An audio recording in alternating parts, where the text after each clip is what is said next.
Good afternoon, everybody. It is Melissa Johnson speaking. I am the Principal Psychologist and the Director at Thriving Mind Psychology Clinic.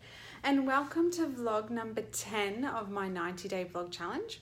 I'm pretty excited. I know it's only number 10 and I've got 80 left to go, but for some reason 10 feels like a bit of a milestone. And I should also say Happy World Mental Health Day. So the 10th of October, we celebrate World Mental Health Day. So hope you're all having a wonderful day, and I hope you're all looking after your mental health. So today I'm going to talk about that vicious cycle of depression. And it's a bit of a run-on from the vlog that I did yesterday about what is depression. And I gave some symptoms around what depression was. So if you haven't managed to catch that one, please do go back. Hi Kim, thanks for joining. Please do go back and have a look at that video. It can be quite helpful just to learn some symptoms around what you might experience or someone else might be experiencing if they are having depression.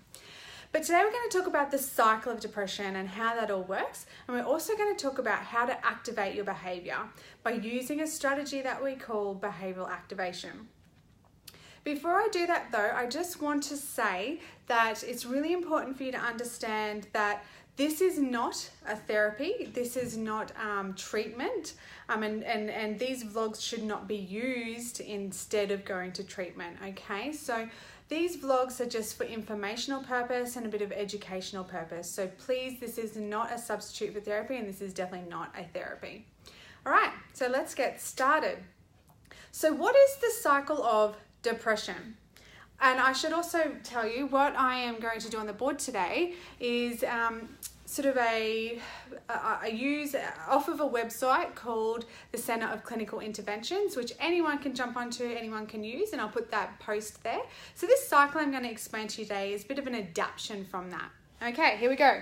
So when we are experiencing depression, we often have symptoms. So I'll put depression up here, and I'm hoping you can hear me, and I'm hoping I have flipped that the right way. Okay, so we have depression. We get some symptoms like low energy, low motivation, and decreased enjoyment. Okay? Low energy, low motivation, and this real inability to get pleasure and enjoyment out of activities that we would normally do, or flip is good. Thanks, Kim, for telling me. So we really lose that ability to get the same amount of pleasure or happiness out of the things that maybe we used to do. So whether that's cuddling our kids or whether that's going to do our hobbies and our interests, we just don't have that same enjoyment level. So of course, because we don't have the energy, we don't have the motivation, and we're not enjoying it anyway, so what happens? We decrease activity. Lucky I can spell. We decrease our activity levels, and we can also neglect our responsibilities. Okay? Neglect responsibilities. So what I mean by that is, first, decrease activity. So we don't have the energy, we don't have the motivation, we don't enjoy it anyway. So we stop going out and about with our friends, or we stop doing the exercise that we used to enjoy doing because we just don't have the energy, we're too tired. Or maybe we stop doing the hobbies that we used to like doing, whether it's scrapbooking, whether it's gardening. It could even be things like listening to music. So we stop engaging in those activities, okay? And the other thing we do is neglecting our responsibilities. So what that means is sometimes we can put things off. So whether we're putting things off like paying bills, or it could even be like cleaning the house, we start to neglect those things because we're just tired, we're overwhelmed, we're not feeling that great. What then happens is we experienced, we don't need that big of an arrow, increased guilt, okay? We might experience hopelessness, feeling a bit hopeless, and just a general feeling of ineffective, okay? Which of course makes us feel more depressed. So you can see how this can become quite a vicious cycle, right? We might be feeling a bit down, we have low energy, low motivation, we're not feeling that great, so we stop doing things. Of course, the less we do, the worse we feel. And on that goes. Now, we can probably all relate to this cycle, okay? We don't necessarily need to have depression to get caught in this sort of cycle of, I'm not feeling too great, I'm feeling a bit tired, I don't really want to go and do anything, so we stay at home and have a nap. Sometimes that's okay, but often what can happen is we can get caught in this bit of a cycle where we start doing less and less, and then we're really feeling worse and worse. We have less energy and less motivation. So I guess what I'm about to say is, what do we do? How do we reverse the cycle? And we can do that by using what's called behavioural activation. Now, this works for everybody. This works for anyone that perhaps you might be, well, it could potentially work. It is a strategy you could use. So whether you might be feeling a bit depressed or whether you're just having a really hard day and you don't really feel like doing anything. So for example, on Friday, I was really quite tired in the afternoon. I'd been up with my kids all night. I'd done an exercise class in the morning and I just didn't want to do anything. I would have preferred to lie down and have a sleep. I couldn't do that, of course. But I had a big list of jobs that I wanted to get done around the house and I was kind of avoiding them because I had no energy, no motivation, and I didn't really want to do it. But what I did do was I sort of forced myself just to get started. And what that meant is I had a bit of a run-on effect and I ended up getting things done and I actually felt a lot better after I did that. I had more energy, I was more awake, and I just felt better because I actually had got something accomplished. So that's what we're going to talk about. Just rub this off. So we're going to talk about reversing this cycle. And we're going to do that by activating our behavior.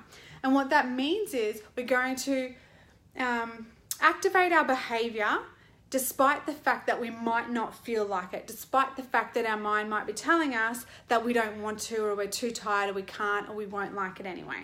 Okay? So that is behavioral activation.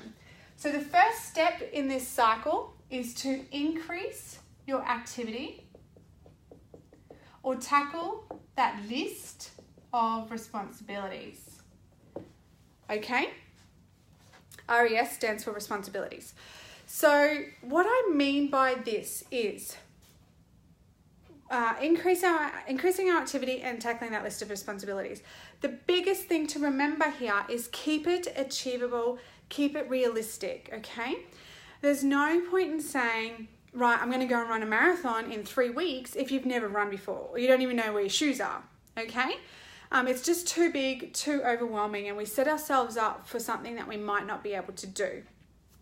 So I want you to think about something that you might not necessarily enjoy now or feel like doing now, but is something that maybe you used to enjoy doing that you've stopped doing, or something that you know is really in line with your values and your goals of where you want to be. Okay, so what you want to be able to enjoy in future. Okay, and that could be going for a walk. It could be a hobby. It could be playing the piano. It could be anything. It could be reading. It could just be listening to music. It could even be just having a nice warm bubble bath. Anything. Could be collecting shells. It really doesn't matter. As long as it's something that you think you either used to enjoy doing or you might enjoy in future. Okay? And keep it small. Keep it realistic. That might mean for some people that their goal is just to walk to the mailbox and back. Okay? That's it. Or maybe it's just to walk around the block and back. Maybe it's just to find your shoes, okay? It doesn't matter what it is, as long as it's something more than what you did yesterday or last week, all right? So increase your activity. And the next one on the list is, the other option is to tackle that list of responsibilities. And what I mean by that is have a think about what you've been putting off, okay? Is it cleaning the kitchen? Is it paying some bills? Is it making some phone calls to find out who has a better insurance policy? Whatever it is that maybe you've been putting off, and try and put some steps into place to start tackling that. Again, you need to break it down and keep it realistic and achievable. So rather than saying to yourself, I'm going to go and clean the whole kitchen, if that is too overwhelming, perhaps it's just clean one drawer. Just start with one drawer, okay? And if that's all you do for the rest of the day, that is fine, because that's one thing more than what you did yesterday or the week before, okay? So biggest tip, you got to keep it realistic, you got to keep it achievable. All right, so once we put that into place, what will happen is, and don't forget, you might not enjoy it the first few times, okay? It's not going to be that great. It's not going to change the world. You're not automatically going to feel 100%, all right? This is a long-term thing. It's just going through the motions, just getting started, and eventually that comes. So once we do some activity, we tackle some things in that list of responsibility, what can happen is we have decreased feelings of guilt. We might feel a bit more effective because we've done something, we've achieved something, okay? And we feel a little bit more hopeful. All right? That all sounds amazing. Decreased guilt, feel a bit more effective, feel a bit more hopeful. What that leads to is decreased in depression or decreased in low mood, okay? So we start feeling a bit better. Oh, that's not right.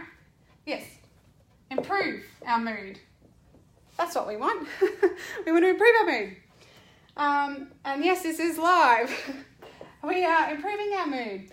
Eventually, what that leads to is increased energy, increased motivation, and enjoyment. Now, please note, the energy, the motivation, I'm just going to stand on this side. Energy, motivation, and enjoyment, that's one of the last things that comes back, okay? It doesn't come back first. It's not up here. It's not over here. We cannot wait for the energy, the motivation, the drive, the enjoyment to come back before we get started, okay? And I think I've mentioned this before in other vlogs. If we're waiting for that to happen, we might be waiting a while. So it will come back. It's just a matter of going through the motions, just going through the activities, just getting started and just building and activating our behavior. So I hope you found that helpful. And remember, this applies to everyone. You don't have to have depression. It could be any day when you're just feeling really quite slack and tired. Sometimes actually activating your behavior and doing something despite the fact that you might not feel like it can be quite helpful in our energy and our mood. One last thing before I head off, I was on YouTube recently and I was watching this film or YouTube clip, I guess, well, that's what it's called. And I will post it below. And it was of this gentleman and he was addressing a whole room of people. And he was a Navy SEAL in the American Navy, I guess. And he was addressing and he was telling everyone about some, things that he had learnt in the Navy. And it's about a 2-minute clip and it's quite interesting because what he shares is why he believes, what he learnt was why you should make your bed in the morning. And it's quite fascinating because what he says is if you get up and make your bed in the morning, then it acts as like a chain reaction. So because you feel like you've done one small thing, you get a small sense of accomplishment. Because you have a small sense of accomplishment, you're more likely then to go on and do a few other small things during the day. And it just becomes a bit of a chain reaction. So just getting up and making your bed can set that in motion. He also says that if you have a really crappy day, then at least you come home and your bed is made, which I thought was pretty clever.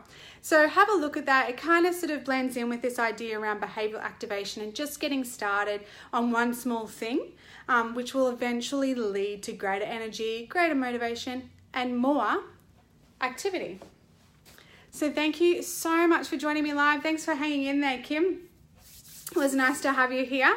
I have really enjoyed having a chat with you all. I will put the link to the website that this information is in so you can have a look at, and I'll also put the link to that YouTube video. I will see you all tomorrow for day 11 of my 90-day vlog challenge. And as always, don't forget there's never been a better day than today to take the steps to having your thriving mind and your thriving life. Bye for now.